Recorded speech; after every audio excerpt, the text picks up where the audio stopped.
Olá, meus queridos estudantes! Hoje nós vamos ver sobre a tabela periódica. Vamos entender um pouco sobre a sua organização e como são classificados e posicionados os elementos químicos.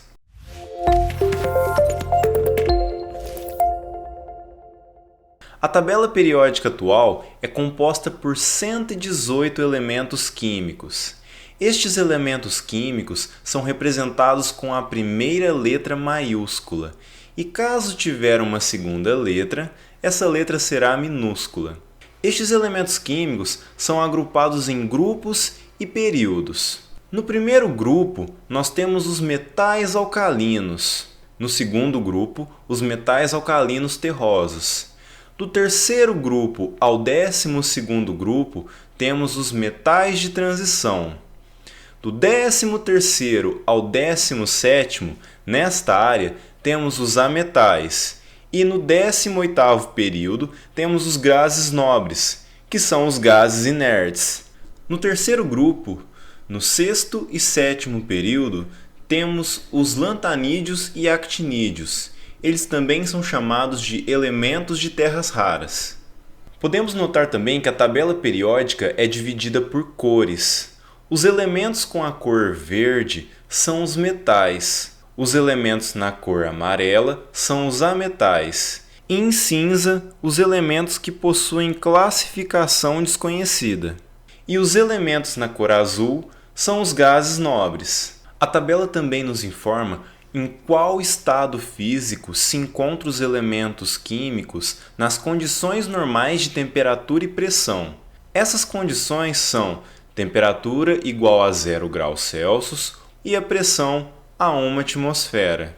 Os elementos que são escritos em preto estão no estado sólido, em azul, no estado líquido, e em vermelho, no estado gasoso.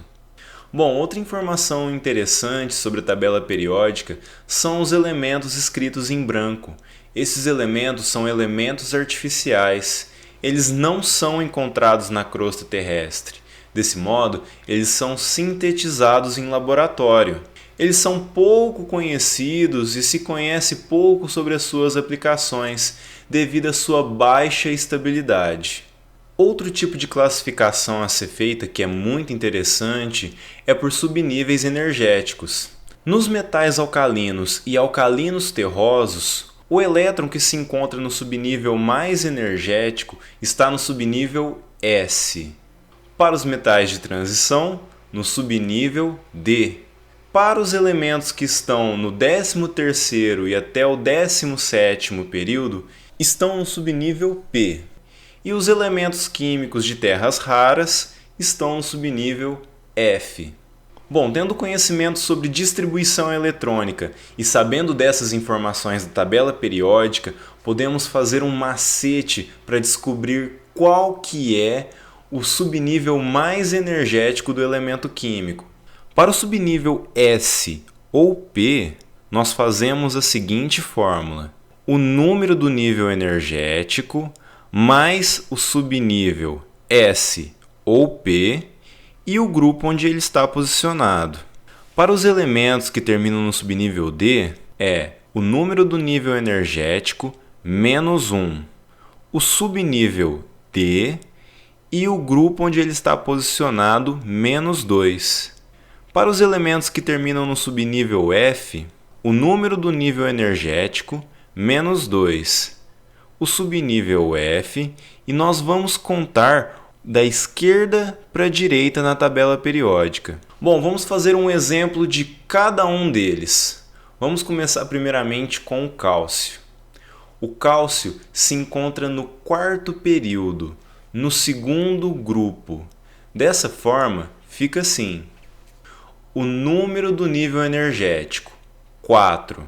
O subnível correspondente, S. E o grupo que ele está posicionado, 2. Então, o elétron que está no subnível mais energético está no subnível 4s2. Vamos fazer agora para um metal de transição. Vamos utilizar o ródio como exemplo. O ródio está localizado no 5º período, no 9º grupo. Sabendo disso, vamos aplicar a fórmula. o número do nível energético, menos 1. 5 menos 1, 4. O subnível D e o grupo onde ele está posicionado, menos 2. 9 menos 2 igual a 7. O elétron, que está no subnível mais energético, está no subnível 4d7. Agora vamos fazer para um metal de terras raras. Vamos fazer para o promécio. O promécio se encontra no sexto período. Então, vamos utilizar a fórmula. O número do nível energético, menos 2.